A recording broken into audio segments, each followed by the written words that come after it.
Hey guys, welcome back to my channel. I'm so glad you guys got to join me today and that you get to learn a little bit about this makeup look. This was such a fun makeup look to do because it's like that peachy pink warm, and I think that when you look at a palette, it's easy to be like, I'm not putting that on my eyes. Like that's like blush, but no, like put it on your eyes. It's amazing and make your eyes just look brighter, fresher, you know, ready for spring, because I'm ready for spring. Shoot, I'm ready for summer and it's like snowing outside still.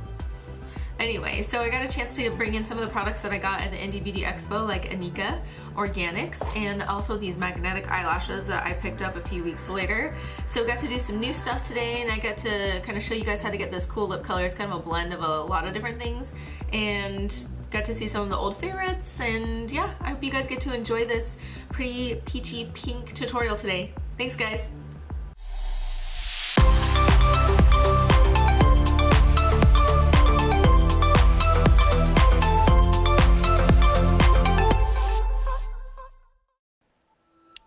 Alright y'all, I'm gonna start with my eyebrows. So interesting thing about this is I started with the color light, and I know I'm not blonde or anything like that, but I didn't want my eyebrows to be, I wanted them to be more natural. So I started with light and kind of combed it through, and then I moved into dark and started right here. You can see just the strokes that I'm creating. I'm not really like filling in, I'm just creating strokes and then brushing through with the spoolie to create a more natural filled in look. So that works for my eyebrows.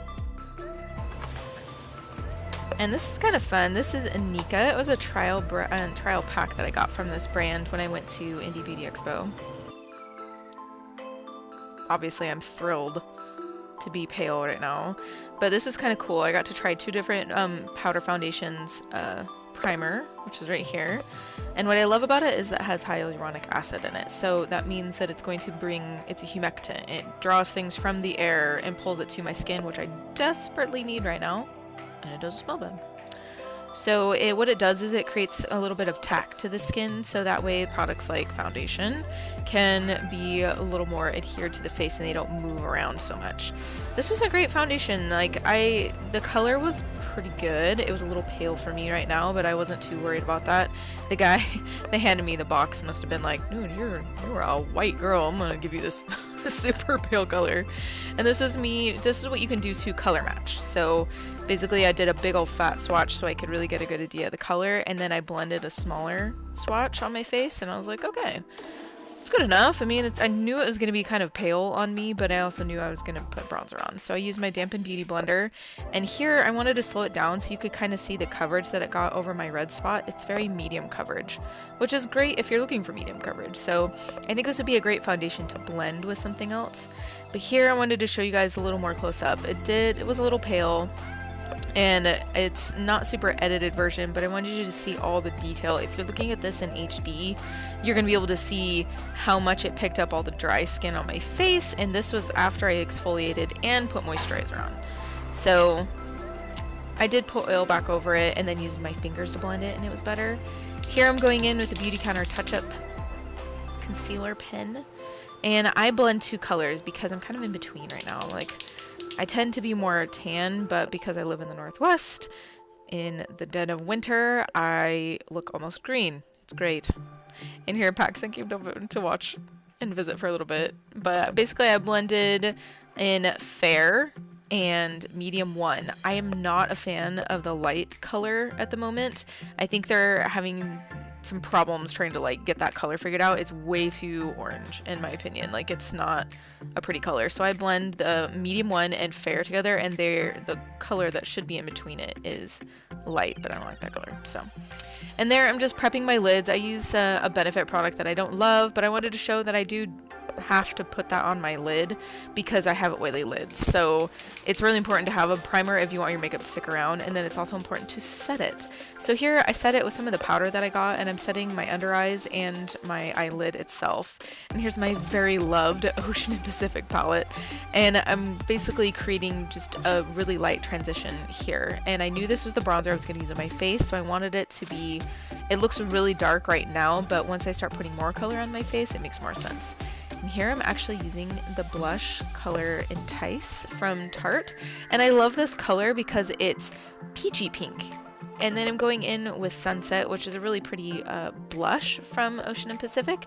And in the deep of summer, I can use that color like a highlighter because my skin is a lot darker. But here I'm using it to create a little bit of depth and a highlight to the center of my eye. So here I'm going in with my Mikasa brush, and I think it's the E230, and I'm basically just using the same transition shades. You're going to see me going with the same brush, same down below, just the application is slightly different.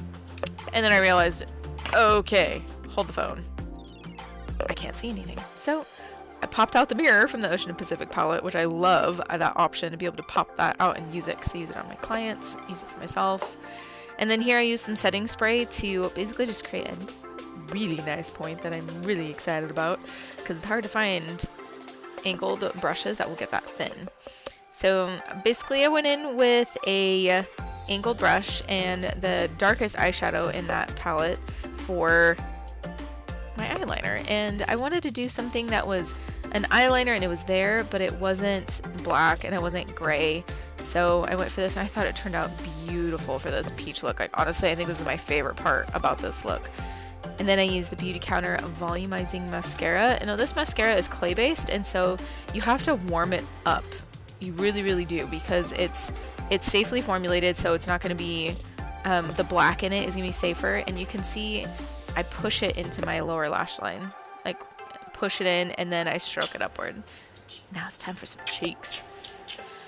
Going in with the same powder that I used to set my lid, I'm also setting my cheeks and then I have to feel it. So to make sure that it's not tacky, because then I won't be able to blend any cheek color in, and barely touching my face and circles towards my ears. Then I'm going in with this blush. I love this blush. It's the same one that was on my eyes.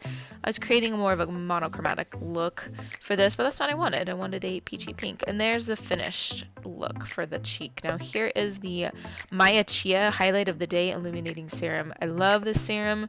It was given to me as a gift, and I'm so grateful to my friend Cassie for doing that for me because it has opened my eyes. Now this is safely formulated as well, and it's meant to be like an illuminating serum, but I use it as my highlighting primer. You can leave it just as is, but then I go in with this beautiful color, and it is a highlighter from a palette that is sold out. I do apologize. It's a rose gold color, so if you find a rose gold color you like, then go for it. Now these are magnetic lashes. I had a heck of a time. Please watch my bloopers. It's too funny.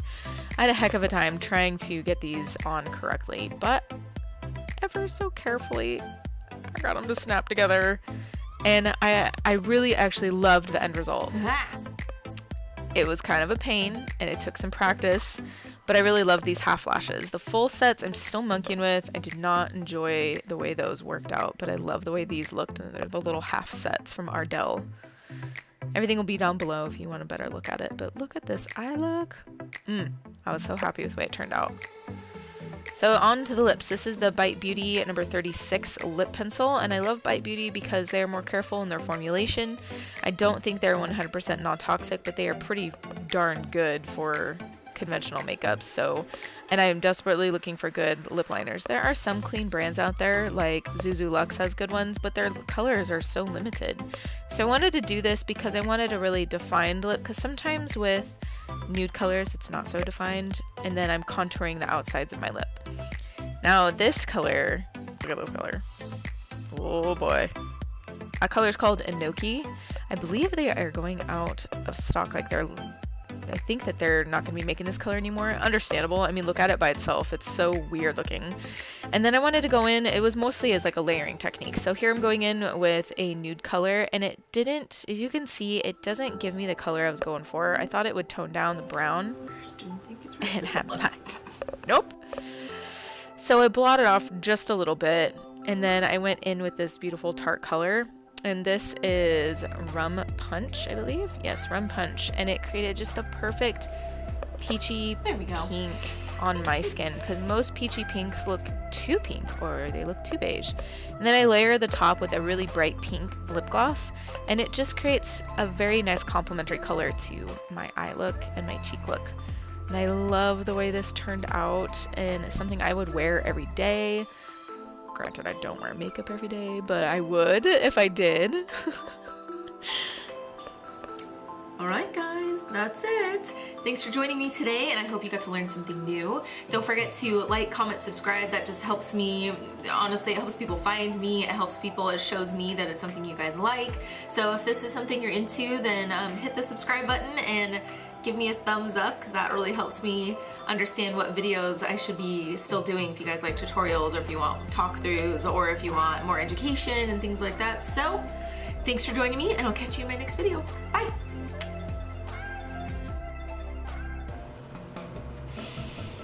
Alright, let's party started. Whew. Dada built this for you? Yeah.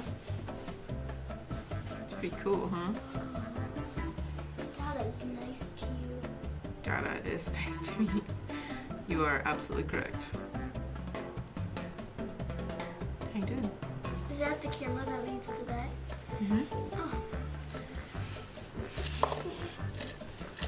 Hi, buddy. Best friends.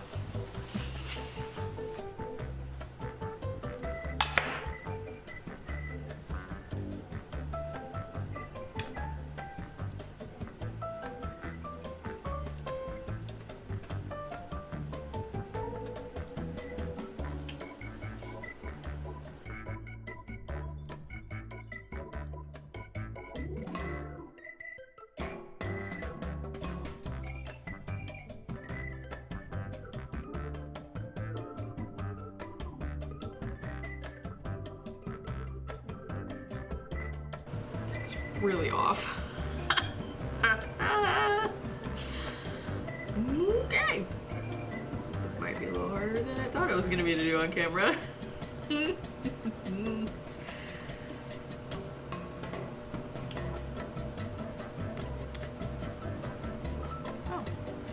what do you think? It's frustrating trying to get these on. I guess it's worth it for the no to low toxicity, but darn, why you gotta be so difficult? Keeping this process going. Process. I've been watching too many Canadians.